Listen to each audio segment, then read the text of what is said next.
Me ওয়ালিদিহি, পিতামাতার চেয়ে। পিতামাতার প্রতি ভালোবাসা সন্তানের কম না বেশি? সবাই বলেন বেশি। কিন্তু এই পিতামাতাকে ভালোবাসতে হবে যতটুকু, তার চেয়ে অন্তঃকরণে বিশ্বনবীর ভালোবাসা বেশি থাকতে হবে, বেশি থাকতে হবে। ওয়ালাদিহি, অনেক সময় সন্তানের প্রতি ভালোবাসতে যে ইসলামের যে আইন বা বিধান মানতে পারে না, সন্তানের প্রতি বেশি ভালোবাসা। কিরকম? সন্তান ছোট হয়েছে বা রোজা ফরজ হয়েছে মাত্র, বলছে যে তোমার রোজা রাখার দরকার নেই, রোজা রাখলে পরে তোমার শরীর খারাপ হবে। এখন এই বিধান, রোজার যে বিধান দিয়েছেন কে? সবাই জোরে বলেন। তার উপর ফরজ করেছেন আল্লাহ তাআলা, বিধান দিয়েছেন আল্লাহ তাআলা। তার শরীর খারাপ হবে কি হবে না জানেন কে? এই যে আপনি বেশি ভালোবেসে ফেলছেন। অন্তঃকরণে আসবে এই ফজরের আজান হচ্ছে, আমার সন্তান যদি ওঠে, সন্তান উঠে যদি ঠান্ডা পানি দিয়ে ওযু করে মসজিদে যায়, তাহলে তার ঠান্ডা লাগবে। অতএব বাবারা, তোমরা শুয়ে থাকো, নামাজ পড়ার দরকার নেই, অসুস্থ হয়ে যাবে। অথচ আল্লাহ রাব্বুল আলামিন নামাজ ফরজ করেছেন বান্দার জন্য, রোজা ফরজ করেছেন বান্দার জন্য, হজ যাকাত ফরজ করেছেন বান্দাবান্দির জন্য। কিন্তু কোনো পিতা মাতা যদি সন্তানকে নামাজে যেতে নিষেধ করে, যে নামাজে গেলে পরে ওযু করলে ঠান্ডা লাগবে, তাহলে বেশি ভালোবাসা কিন্তু বেশি ভালো নয়। বেশি ভালোবাসা দেখে ভালো নয়। কারণ আল্লাহ রাব্বুল আলামিন নামাজটা ফরজ করেছেন, আল্লাহ রাব্বুল আলামিনের বিধানের সাথে আপনার ভালোবাসা সামঞ্জস্য রেখে বিধান করতে হবে। জোরে বলেন ঠিক না বেঠিক? ভালোবাসতে হবে একমাত্র আল্লাহ রাব্বুল আলামিনের বিধানের দিক তাকায়ে। ফরজ হয়েছে নামাজ, নামাজে যেতে হবে, বাধ্যতামূলক তোমাকে যাওয়াই লাগবে। কিন্তু দেখবেন সন্তান অন্যান্য যে দোষ ত্রুটি করে, সেই দোষগুলো খুব কঠিনভাবে দেখা হয়। দুনিয়াবি যে দোষগুলো করে সেটা খুব কঠিনভাবে দেখা হয়, কিন্তু আখিরাতমুখী বা পরকালমুখী বা ইসলামের বিধান যেগুলো আছে সেই ব্যাপারে, সন্তানের ব্যাপারে কিন্তু আমরা কঠোরতা করি না। জোরে বলেন ঠিক না বেটি? স্ত্রী রান্না বান্না যদি একটু ত্রুটি হয় শাসন করে, স্ত্রী যদি বেনামাজি হয় শাসন করে না। এরকম লোক আছে না নাই?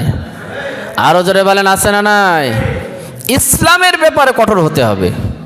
মুহাম্মাদুর রাসূলুল্লাহ ওয়াল্লাযীনা মাআহু আশিদ্দাউ আলাল কুফারি রুহামাউ বাইনাহুম তারাহুম রুকআন সুজদাই ইয়াবতাগুনা ফাদলাম মিনাল্লাহি ওয়া রিদওয়ানা। বিশ্বনবী জনাবে মুহাম্মদ সাল্লাল্লাহু আলাইহি সাল্লাম ইসলামের ব্যাপারে ছিলেন কঠোর, কুফরির ব্যাপারে ছিলেন কঠোর, ইসলামের বিধানের ব্যাপারে ছিলেন কঠোর, কিন্তু দুনিয়াবি কাজের ব্যাপারে বিশ্বনবী একে অপরের প্রতি সহনশীল ছিলেন। সুবহানাল্লাহ বলেন। কিন্তু আমাদের সমাজে উল্টাই গেছে, ইসলামের ব্যাপারে নরম আর দুনিয়াবি ব্যাপারে হচ্ছে কঠোর। রাসূল সাল্লাল্লাহু আলাইহি সাল্লাম সাহাবায়ে কেরামদের গুণ ছিল কি? ইসলামের ব্যাপারে ছিল কঠোর, দুনিয়াবি ব্যাপারে ছিল সহজ। আল্লাহ রাব্বুল আলামিন আমাদেরকে মেনে চলার তৌফিক দান করেন। সবাই বলেন আমিন। ওয়া ওয়ালাদিহি ওয়ান নাসি আজমাইন, অন্যান্য যে মানুষের প্রতি যে ভালোবাসা, পিতা মাতার প্রতি যে ভালোবাসা, সন্তানের প্রতি যে ভালোবাসা, সবচেয়ে এর চেয়ে বেশি ভালোবাসতে হবে বিশ্বনবী জনাবে মুহাম্মদ সাল্লাল্লাহু আলাইহি সাল্লাম। জোরে বলেন ঠিক না বেঠিক? আপনি যদি সবার ঊর্ধ্বে বিশ্বনবীকে ভালোবাসতে পারেন, কিয়ামতের ময়দানে বিশ্বনবী যখন তার উম্মতদেরকে বেছে বেছে জান্নাতের দিকে নিয়ে যাবেন, আপনি বিশ্বনবীকে প্রাধান্য যদি দিতে পারেন, আপনাকে চিহ্নিত করে সাথে নিয়ে জান্নাতের ভিতরে যাবে। সবাই বলেন সুবহানাল্লাহ, আরো জোরে বলেন সুবহানাল্লাহ। কিন্তু অন্তর থেকে এমনভাবে ভালোবাসতে হবে যে ভালোবাসাটা হবে একমাত্র আল্লাহ রাব্বুল আলামিনের জন্য। বিশ্বনবী জনাবে মুহাম্মদ সাল্লাল্লাহু আলাইহি সাল্লাম, তার চাচা ছিলেন আবু তালেব।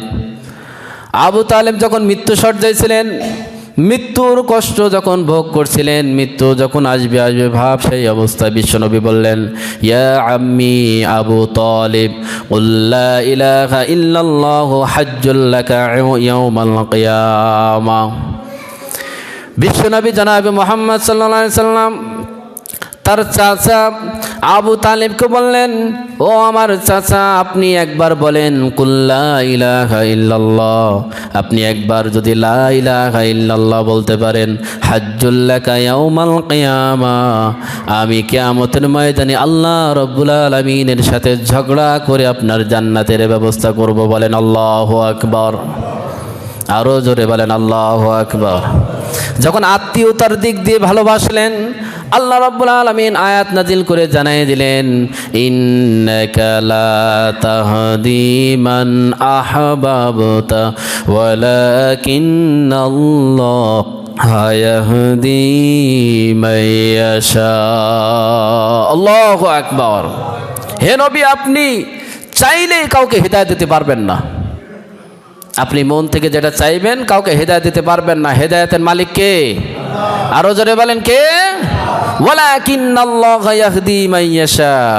বরং আল্লাহ রাব্বুল আলামিন যাকে ইচ্ছা করেন তাকে হেদায়েত দেন। সবাই বলেন সুবহানাল্লাহ। তাহলে ভালোবাসতে হবে কাকে? আরো জোরে বলেন।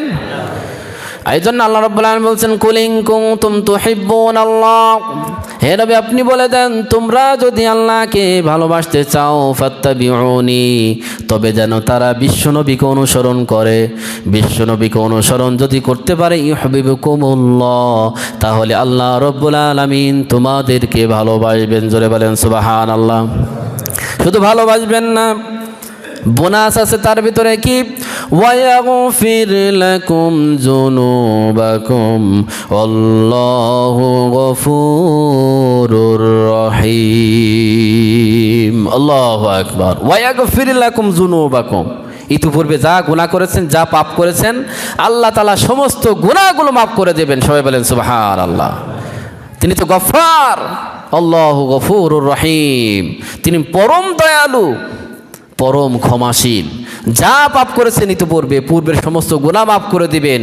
তওবা করে ফিরে এসে বিশ্বনবীকে অনুকরণ করতে পারে আল্লাহ তাআলা পূর্বের সমস্ত গুনাহগুলো আল্লাহ তাআলা মাফ করে দিবেন। সবাই বলেন সুবহানাল্লাহ। আল্লাহ তাআলা বিশ্বনবীর অনুকরণ মাধ্যমে আল্লাহ তাআলার ভালোবাসা অর্জন করার তৌফিক দান করেন। সবাই বলেন আমিন।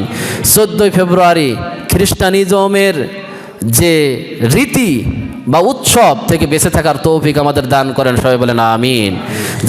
যারা এই ব্যাপারে উৎসাহী, তাদেরকে নিরুৎসাহিত করার তৌফিক আল্লাহ তাআলা আমাদেরকে দান করেন। সবাই বলেন আমিন। সুবহানাকাল্লাহুম্মা ওয়া বিহামদিকা আশহাদু আল্লা ইলাহা ইল্লা আনতা আস্তাগফিরুকা ওয়া আতুবু ইলাইক।